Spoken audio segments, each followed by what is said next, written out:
Hi, my name is Abigail Gallen, and today I will be telling you about the case of C. Mahindra New York LLC and National Gold and Diamond Center Incorporation. C. Mahindra New York was originally started in Mumbai, India in 1994, and the New York branch was opened in 2000, and they are located out of the Manhattan Diamond District. National Gold and Diamond Center is a company that was started in the 2000s that is stationed in the Los Angeles Diamond District. C. Mahindra is a company that they sell repurposed diamonds, they sell to wholesalers, jewelry stores, pretty much everybody in the diamond industry.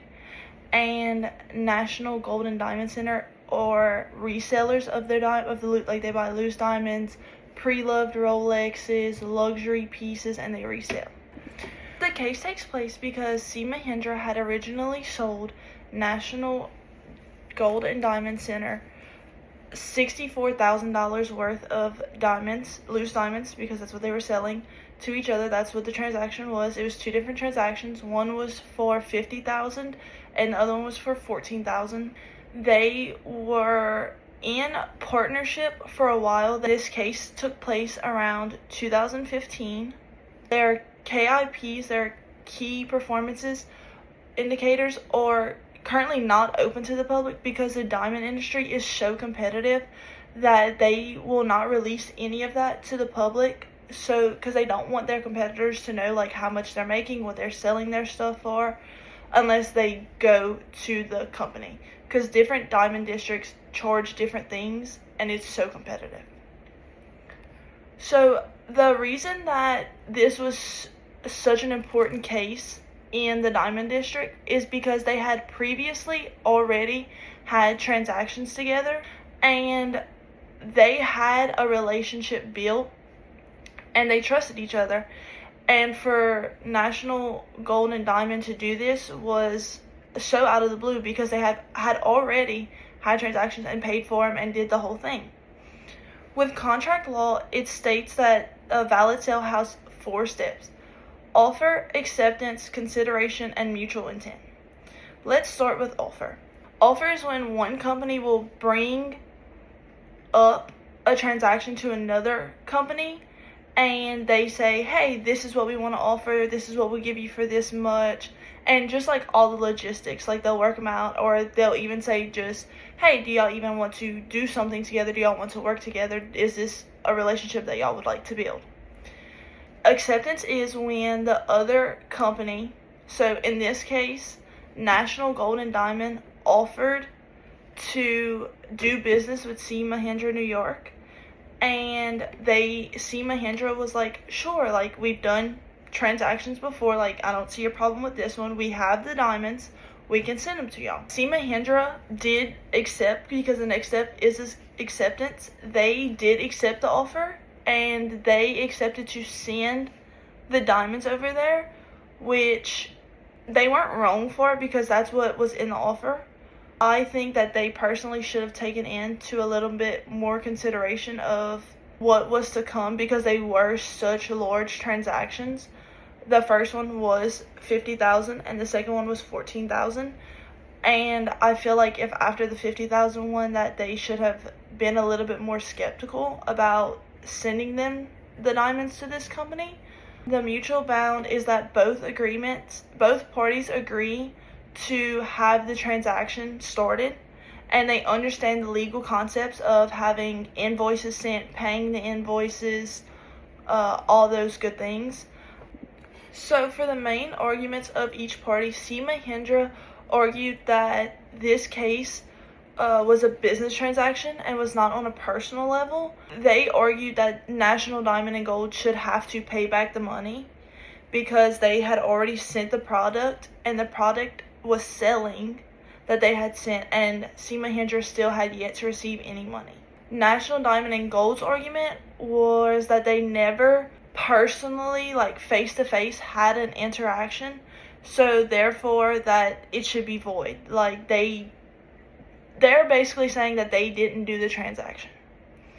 C. Mahindra was fighting back because of shipment invoices that were sent, invoices for the diamonds that were sent, tracking, all of the things that go into a transaction were done. They had been communicating through email, phone calls, all of that, but National Diamond and Gold felt that they didn't have to pay it back because they never met face to face. So it was technically, in their mind, it was technically like the transaction never happened.